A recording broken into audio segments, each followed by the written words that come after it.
Rob Macdonald, Vice President of Exploration for Southern Silver, and I'll be talking to you about mainly our Cerro Las Minitas project, but I may touch on some of our earlier stage projects in southern New Mexico. I will be making forward-looking statements. And in terms of investment highlights for the project, the flagship of the company is the Cerro Las Minitas silver, lead, zinc skarn system located in Durango, Mexico. It's presently one of the largest and highest grade undeveloped silver-based projects in the world, with indicated resources totaling 137 million silver equivalent ounces and inferred resources totaling 198 million silver equivalent ounces. We've recently released a PEA on the project. The highlights of that are a 15-year mine life with robust project economics and high revenues and free cash flows. We see balanced precious and base metal revenues, and particularly silver revenues, and excellent leverage to increasing prices in silver and zinc. We own 100% of the project. We have about $5 million in the treasury and able to continue moving the project forward. Pending catalysts, we have a small resource update that should be coming along within the next couple of weeks. We're looking at further engineering upgrades to the PEA, as well as we've had some new drilling on our Oro project. We have assays that are coming out on that one, and then pending greenfields exploration and eventually drilling on our Hermanas project. Again, Cerro Las Minitas is one of the largest and highest grade undeveloped silver assets in the world, and you can see where we sit within other peers within the industry. We tend to have higher grade than some of the larger tonnage projects, and as well as very similar amounts of silver equivalent mineralization. We tend to also be quite a bit bigger than many of the higher margin projects as well. Look at the capital structure. Main thing is capitalization of $50 million for the asset that we have. I believe this is terrifically undervalued, and again, I stress the forward leverage to increasing price of silver and zinc as we move through this year and into the next. You can see we get analyst coverage from Red Cloud Securities and Fundamental Research, as well as newsletter coverage from Peter, of course, at the Silver Stock Investor, but also at Caesars Report and goldsilver.com and Silver Chartist. We have an experienced management team and board with a history of success in Mexico. You'll see a number of world-class deposits and projects that have been developed, with the help of these people, and we look forward to doing that again with Cerro Las Minitas. Our project portfolio, there's 3 projects, 2 earlier stage projects in southern New Mexico, a large laramide copper moly system at Oro, a gold-silver vein system at Hermanas, but the flagship is Cerro Las Minitas, which sits in the heart of the Faja de Plata of north-central Mexico. We're east of the mountains in the Altiplano, so as I like to joke, we're out in the middle of the bean fields, not the marijuana fields. It's a very safe jurisdiction, safe area to be working in. 100% owned. It's a silver-enriched skarn CRD system. We've spent over $35 million over the last 12 years in exploration and acquisition. I've highlighted some of the PEA results, and I'll get into them in a little bit in a moment. And we have further upside both in exploration, and we're looking at new results coming out in the coming weeks, and as well as on an engineering basis as well. So again, very well located. We basically sit along the highway between Durango and Torreon. We're only 70 kilometers to the northeast of the city of Durango, a 10-minute drive from the town of Guadalupe, Victoria, which acts as our base of operations. There's 2 federal highways that run through the property, power line that runs through the property, rail line that runs through the property. We have our exploration permits in place. We have social license initiatives with the local ejido. We also have our exploration and development team embedded in the community, so and we're quite proud of that. Essentially, the Southern Silver's face in Mexico is Mexican, and again, we think that's the way it should be.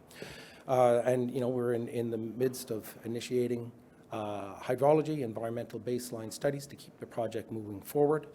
This is Cerro Las Minitas, the hill of little mines that we're now slowly but surely building into one large mine. You can see the highway sitting in the foreground, one of the aforementioned bean fields as well, on the access from Guadalupe, Victoria, the overpass over the highway. Breakdown of the mineral resources in the project, it totals just under 32 million tons, so it is quite a large resource. Some very good NSR values with the project, as well as silver equivalency. And then in terms of the PEA highlights, it's fairly big mine, 15-year mine life. We're looking at base case economics of an NPV at 5% of $350 million.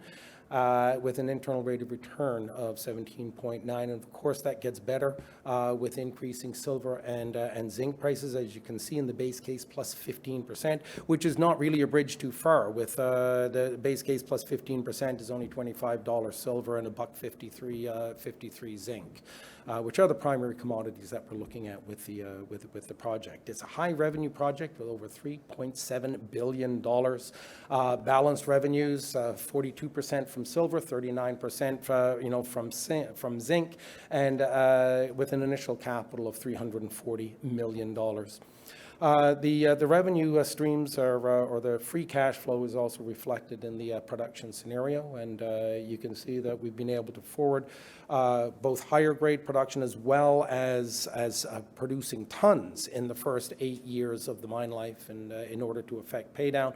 But it also shows that there is capacity in the latter part of the mine life for additional resource expansion that can be built into the present 15-year mine life of the project, which would have a knock-on effect, a positive knock-on effect to the internal rate of return of the project, as well as the NPV looking forward. So we've modeled over 24 million tons. We have an annual production averaging 11.3 million ounces silver equivalent, life of mine production of 168.8 million ounces silver equivalent, and all-in sustaining cost of $13.27. And the further upside, of course, are new deposits or extensions of the existing deposits. Gold was never considered in the process flow sheet because we didn't have the full metallurgy done. We are in the process of doing that, and so we can add value into the process flow sheet by resolving some of the gold recovery. And then we are looking at ore sorting as, again, another means to specifically reduce the capital intensity of the project, and again, that speaks to the internal rate of return and the NPV of the project looking forward. This is about my only geology slide. It's a classic CRD skarn system. The magenta body is a central intrusion, acts as the heat pump of the system. It's surrounded by carbonate rocks that are then skarn altered, and you get mineralization localized within the skarn altered halo around that central intrusion, as well as in adjacent structures that maybe have localized the intrusion or at least channeled the mineralizing fluids around the intrusion. There's 6 deposits that we've identified. We've completed some drilling on the north end of the intrusion, and that's effectively going to be an extension of the Mina Labacona deposit. That's the one on the east side on the right. And that's the resource that we're looking to expand in the coming weeks, and something to look forward to. Again, this is just where we have drilled. We completed over 15,000 meters, essentially to the west of the Mina Labacona deposit. You can see the drill hole distribution. It's around 400 meter strike length, about 400 going down 400 meters. And again, something with some excellent assay results, and something to look forward to in the coming weeks. And so the next steps with Cerro Las Minitas, we're looking at continuing to de-risk the project and add further value for the preparation of the next phase of assessment of the project. We have permitting parameters established. We're initiating the baseline studies as well as the social and the government engagement. We have identified infill drilling that would be necessary to move things to a feasibility level of study, as well as identified areas where we can continue resource expansion to continue filling out that 15-year mine life, current 15-year mine life within the economic assessment of the PEA. We have further metallurgical test work that should add value to the project. So things to look forward to: mineral resource updates, expanding our resources. We are looking at ore sorting, which could have a significant effect on the economics of the project. And again, gold recovery, and we should see some results results on that in the, probably in the coming months with that, maybe the next 4 to 6 weeks.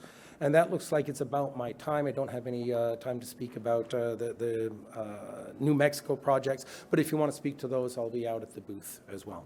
Thank you very much.